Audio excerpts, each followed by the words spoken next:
Hello and welcome to this week's LOLC Securities Weekly Market Roundup. I am Megara Vijayamana. And I am Tharindu Amarasekara. This is the sound of profitability. South Korea has expressed interest in investment opportunities in Sri Lanka, particularly the renewable sector and graphite, which has high demand in the East Asian nation. Kyung Jin Song, country representative of the Asia Foundation Korea office, stated that graphite is an essential raw material used by South Korea for the semiconductor, battery and automobile industry and will act as a great source for future cooperation between the two countries. Myeon Lee, Korean ambassador to Sri Lanka, highlighted Korea's historical and ongoing efforts in transforming its economy globally with a focus on economic security to protect supply chains and ensure technological leadership. She identified intellectual property rights protection and the development of an innovation-based ecosystem as the two critical elements for achieving economic transformation. South Korea is an important trading partner for Sri Lanka. The two countries engage in the exchange of goods such as textiles, garments, rubber products, and electronics. Sri Lanka exports mainly apparel, rubber, and tea to South Korea, while importing electronics, machinery, and vehicles. Sri Lanka has formulated its first ever climate smart agriculture investment plan. This is funded by the Green Climate Fund and implemented by the Food and Agriculture Organization of the United Nations in partnership with the Environmental Ministry and the Ministry of Agriculture.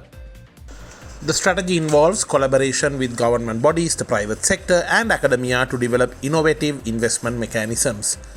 This initiative will help bridge the gap between farmers and investors, attract private sector funding, and support youth entrepreneurship in agriculture.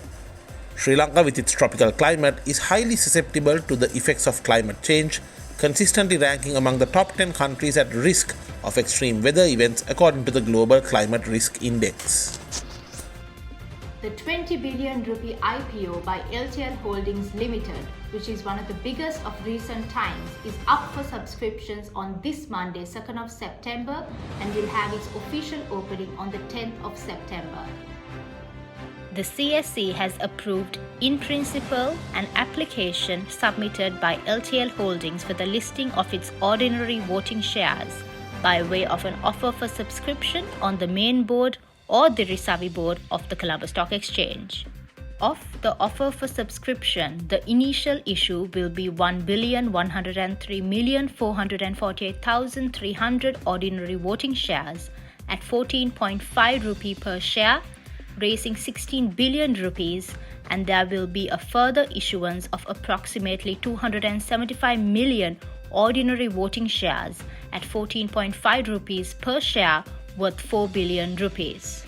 State Utility Ceylon Electricity Board owns 35% in LTL, while other notable shareholders are West Coast Power Limited with 28% shares, Paradev Limited with 27% shares, and TechPro Investment Limited with 10% shares. In a sign of growing adoption of fintech, iPay, Sri Lanka's foremost mobile payment platform, has reached a significant milestone of processing 300 billion rupees worth transactions. This comes just 6 months after it reached the milestone of processing rupees 200 billion worth transactions.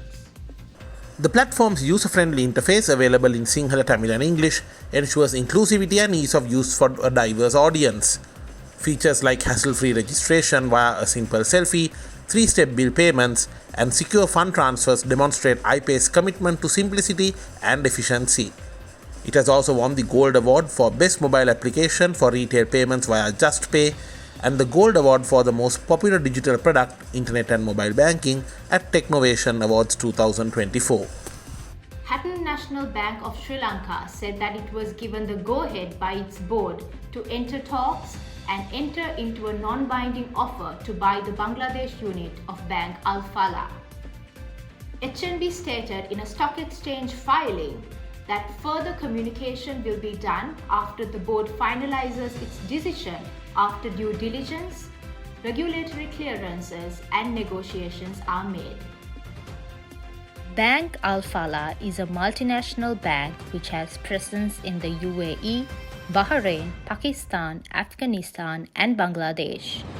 The bank is owned and operated by the Abu Dhabi Group. Bank Alfalah had expanded its branch network to 7 from just 1. The Colombo Port City has achieved a significant milestone of onboarding 100 plus companies as authorized persons as of 24th August 2024. These companies represent a diverse range of sectors to the Colombo Port City Special Economic Zone.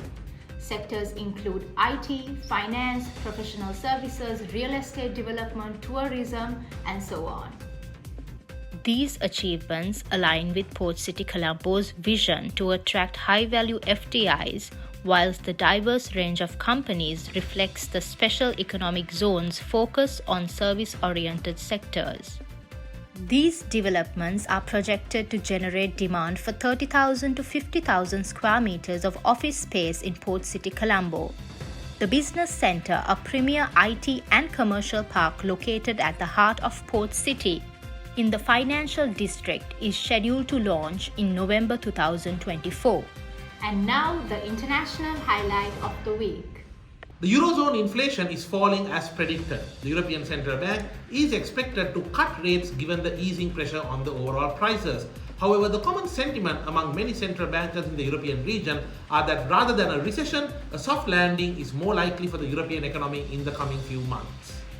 Headline inflation fell from a peak of 10.6% in October 2022 to 2.6% in July of this year. However, the long-expected rebound in productivity also seems to be delayed, and poor productivity growth, which may be exacerbated by trade tensions, could also pressure the wages.